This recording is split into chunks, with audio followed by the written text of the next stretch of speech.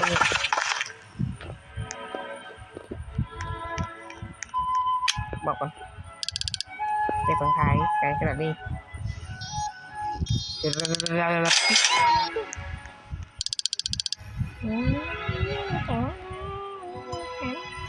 จะมาเจียว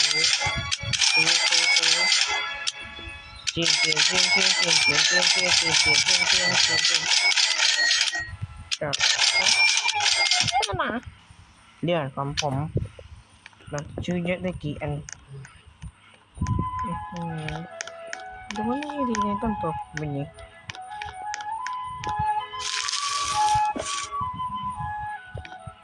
เที่ยวนี่เขียนได้เที่ยวนี่แล้วก็ต้นตัดต้นเลย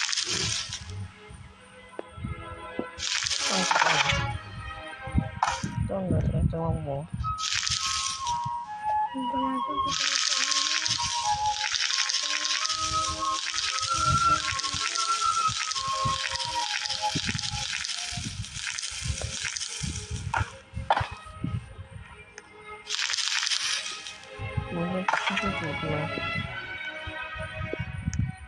นะเป็นทอง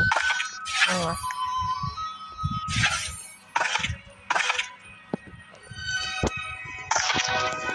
ที่ผมมีเยอะด้วยก็มีคนได้มาเริ่มจ้ามหนึ่งกันไว้กดแก้กดลืม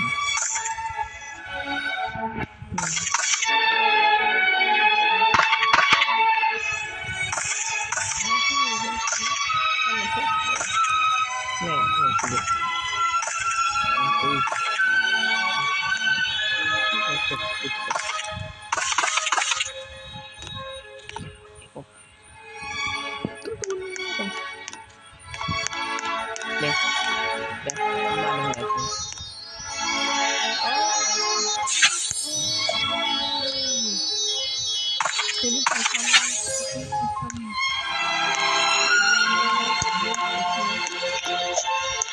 อ้ my god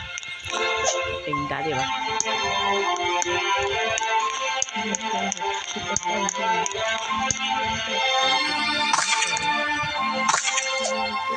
เป็นไง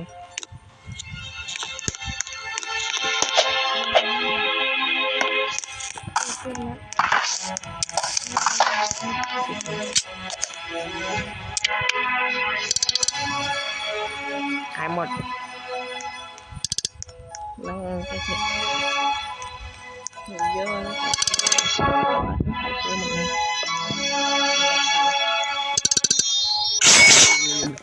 นี่นี่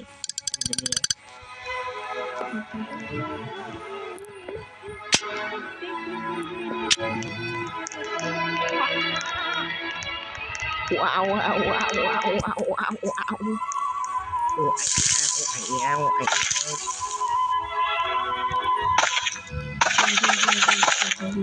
เก๋เก๋เก๋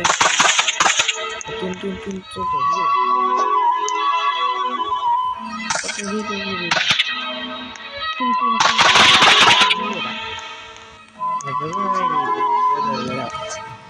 ุนมันเด็กกัน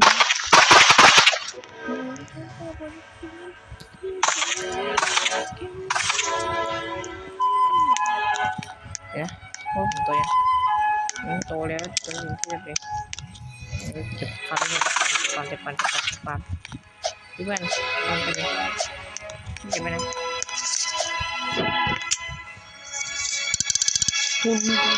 เก๋จิบมาชีวิตดีโคตรทัดเย่